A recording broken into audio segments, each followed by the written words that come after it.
Fala pessoal, Foquinha aqui, bem-vindos a mais um resumo do Tour de France 2023, levemente atrasado, mas hoje a gente vai falar sobre as etapas 8 e 9 que aconteceram nesse final de semana. Etapa 8, então, 201 quilômetros, um pouco mais de 3 mil metros de altimetria, e a gente vai ter a primeira parte plana, com o final meio rolling hills ali, né? A gente tem 3 subidas categorizadas e o sprint final, a chegada final é levemente inclinada, então a gente vai ver que isso vai determinar muito o resultado dessa etapa. A gente vai ter vários ataques no começo, com o Vitor Campenaerts aqui dando uma acelerada, muita gente tentando pular, mas a gente vai ter uma fuga com o Delaplace, com o Wout van Aert e com o Tim de Klerk. Bem raro ver o Tim de Klerk da Quick-Step em alguma fuga, né? A primeira ação do dia vai ser no sprint intermediário, então os 3 primeiros pegaram as 3 primeiras posições, a gente tem mais 2 ali valendo ponto. O trem da Alpecin-Deceuninck com o Jasper Philipsen chegando ali em segundo, mas a Bora muito perto, quase roubando pontos, né? Depois dessa acelerada do sprint intermediário, a gente tem esse grupo na frente que se formou ali, tem o Lutsenko, tem o Van der Poel puxando, o próprio Jasper Philipsen tá lá atrás, se não me engano, o Cavendish tá ali no meio também, o Biniam Girmay, então eles tentaram, né, acelerar e fazer uma nova fuga, eventualmente pegar a fuga da frente e levar a etapa por um sprint reduzido ali, mas a Jumbo-Visma acelerou lá no pelote, trouxe todo mundo de volta para não correr risco nenhum e obviamente eles queriam que o Van Aert levasse a etapa, eles estavam trabalhando pro Van Aert e o Van Aert não estava nessa fuga lá na frente, né? A gente teve, obviamente, a notícia que o Cavendish abandonou o Tour, uma queda boba que ele não se envolveu diretamente, né? O pessoal na frente dele bateu roda e ele acabou caindo atrás, o pelotão dá aquela segurada, a galera aperta o freio, ele infelizmente comprou um lote ali na BR parisiense e fraturou a clavícula. Ele teve uma lesão no lugar que ele já lesionou antes, ele já teve outras fraturas aí, vai ter que passar por cirurgia. Talvez ele volte ano que vem, talvez não, porque esse era o último ano que ele ia competir, mas infelizmente o Kevin tá fora do Tour. Então não vai ser esse ano que ele vai bater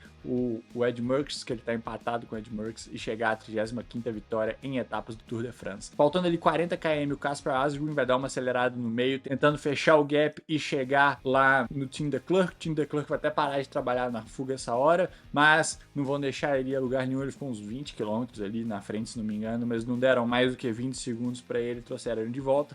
A gente vai ter a Jumbo-Visma controlando muito à frente ali nos quilômetros finais, né, chegando próximo dos 10 km finais. Lá na fuga, o Alex Sturgis, ele atacou a fuga, largou o Tim de Klerk e largou o outro atleta também, mas lá no pelotão a gente tem muitas equipes interessadas hoje. A gente teve algumas aceleradas no pelotão, o Vitor Campenaerts de novo tentando atacar, isso gerou uma quebra no grupo, o grupo se partiu. E aí no grupo da frente, a gente vai ter o próprio Vitor, a gente tem um atleta da Jumbo-Visma aqui, e a gente tem o Wout van Aert, e a gente tem o Pogacar. O Pogacar tá nesse grupo da frente, mas o Vingegaard ficou no segundo grupo, então a gente vai ver ele aqui tentando fechar a milhão vindo lá de trás, e a gente vai ver que ele vai chegar aqui pela direita, gastando bastante energia, com o Pidcock na roda, se não me engano, até chegar junto do Pogacar e ficar lá marcando ele com segurança. Na rabeta do pelotão, a gente tem uma queda, a queda do Simon Yates, que tá em quarto agora na geral, só que os caras que estão na frente, o Groenewegen e o gregário dele, o lead out man dele, não vão esperar, eles vão rabidicar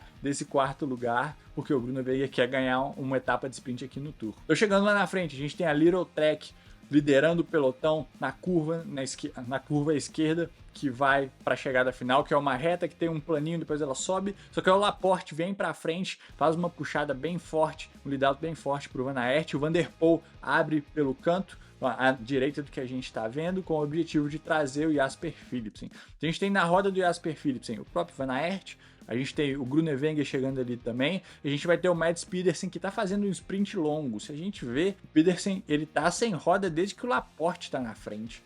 Então, ele, obviamente, ele pega um pouquinho ali do draft, do vácuo, mas ele tá fazendo força já, não consegui ver a placa, mas a gente pode presumir que são uns 300, 400 metros, ele já tá sprintando. O Van der Poel sai, vai subir um pouquinho e é aqui que o Mads Pedersen é muito bom, ele é muito bom nesses sprints que sobem um pouquinho. O Jasper Philipsen tá do lado dele, mas tá olhando pro lado, quando dá essa olhadinha pro lado é porque já tá sem gás, o Mads Pedersen passa em primeiro, com o Jasper em segundo, o Wout van Aert bem pertinho ali, junto com o Dylan Groenewegen. Bem interessante essa chegada. O Mads Pedersen é um cara muito bom quando tem essa inclinadinha antes do sprint final, ou que o sprint é uphill, assim, é um pouquinho inclinado. Então, o Pedersen ganhou a etapa de hoje, a Jumbo-Visma ainda é a equipe mais bem classificada, e o Alex Sturgis é o atleta mais combativo do dia.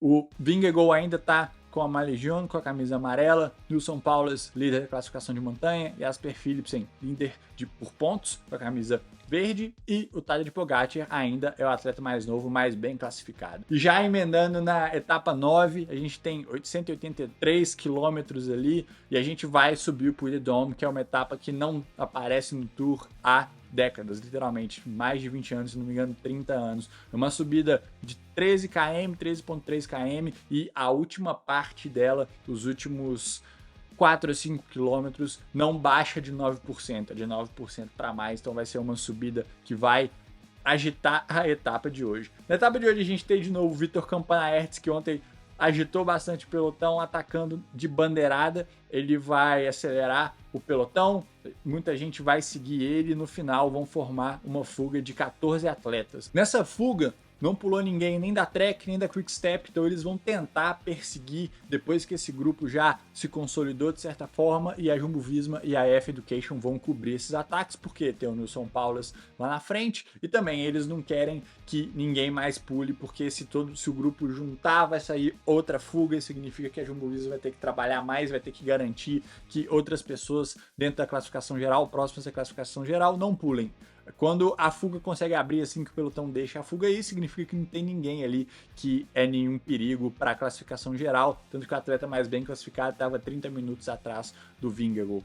A fuga vai vingar, ela vai chegar a 16 minutos e com 50 km faltando começam os ataques. Aqui a gente vê o Jorgenson acelerando, tentando reduzir o grupo, e ele vai conseguir reduzir, ele vai ser o atleta que vai ter o gap, ele vai ser o atleta da fuga com 3 perseguindo ele. Tinha mais um ali também, tinham 4. Então o Jorgenson tá solando, tá chegando lá na frente, já entrou na montanha, tá subindo o Puy de Dôme, e aí no grupo de trás a gente tem o Mohoric atacando esse grupo perseguidor, tentando chegar até o Jorgenson. Mas uma coisa que a gente vai ver agora é que o Michael Woods, ele estava no grupo atrás, então ele estava no terceiro grupo. A gente tem o Jorgenson, a gente tem esse grupo do meio com o Paulas, com o Mohoric, a gente tinha um terceiro grupo quebrado daquela fuga inicial, e o Woods veio pulando do terceiro grupo para o segundo grupo, chegando muito rápido. Enquanto isso, lá no pelotão, a Jumbo-Visma vem controlando, já entrou na montanha, e a gente tem o Wilco Kelderman acelerando bastante, quebrando geral e tentando realmente filtrar essa galera só pro grupo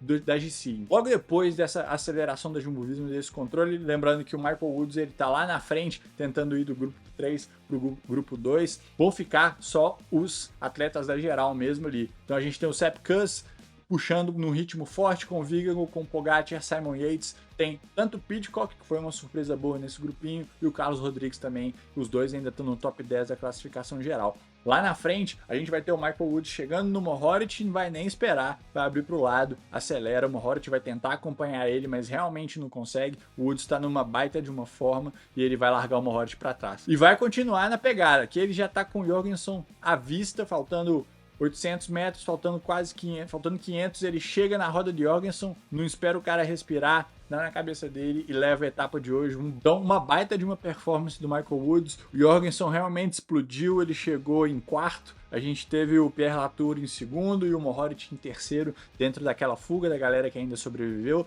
Enquanto isso, lá no grupo da classificação geral, né, a gente vai ter o Sepp Kuss de novo puxando, mas assim que o Sepp Kuss termina o trabalho dele, a gente tem meio que uma hesitação da galera ali. Eles estão olhando de lado, o Jonas está garantindo que o Pog não vai atacar da roda dele, e aí o Simon Yates vai ser o primeiro que vai tentar alguma coisa, vai dar uma acelerada, trazendo todo mundo na roda, só que ele faz o setup perfeito pro Pogacar. Era isso que o Pog precisava, ele precisava que o ritmo aumentasse um pouquinho, levassem ele um pouco, e aí nesse groove, nessa aceleração, nesse ritmo, assim que alguém hesitasse, ele ia dar por cima e ia acelerar. Foi exatamente isso que ele fez, faltando 1,5 km para a chegada, e o Jonas veio na roda dele. Mas ele conseguiu o gap, ele tá aqui forçando, ele falou que tava olhando a sombra para ver o quão perto o Jonas estava, como ele estava reagindo. 100 metros depois ele tem um gapzinho, 300 metros depois, ou 400 metros depois, ele tem ali umas 3 ou 4 bicicletas e ele continua abrindo.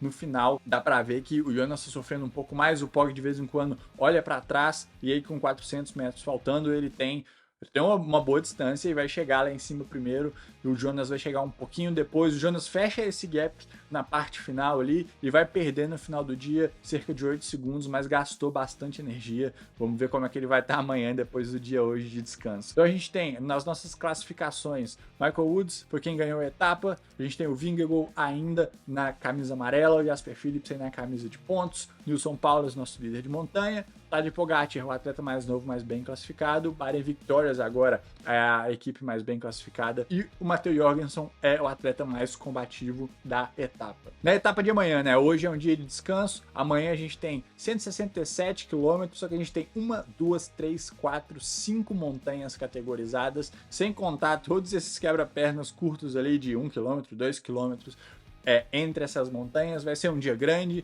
vai ser um dia que muita coisa pode acontecer. Sinceramente, pode ser um dia de fuga, pode ser um dia que o pelote vai trazer e os caras da classificação geral vão duelar nessa última montanha, no Côte de la Chapelle-Marcos, 6,5 km a 5,6. Não é tão inclinada, não é tão difícil, mas considerando que tem uma descida longa do outro lado, tem alguns topetinhos, mas nada demais, e que eles vão terminar numa descida, entre aspas, em Zoar. Então é um dia que a galera da classificação geral pode armar uma arapuca, que o Pog pode tentar roubar a camisa amarela. Vai ser um dia bem legal, bem interessante pra gente ver. Quer continuar acompanhando esses resumos e ficar por dentro de tudo que acontece no Tour de France? Se inscreve nesse canal, dá um like aqui, compartilha esse vídeo com a galera dos seus grupos de WhatsApp, com a galera do pedal, e também me segue lá no Instagram se você preferir ver por lá. Eu compartilho tudo lá também, beleza? Até amanhã!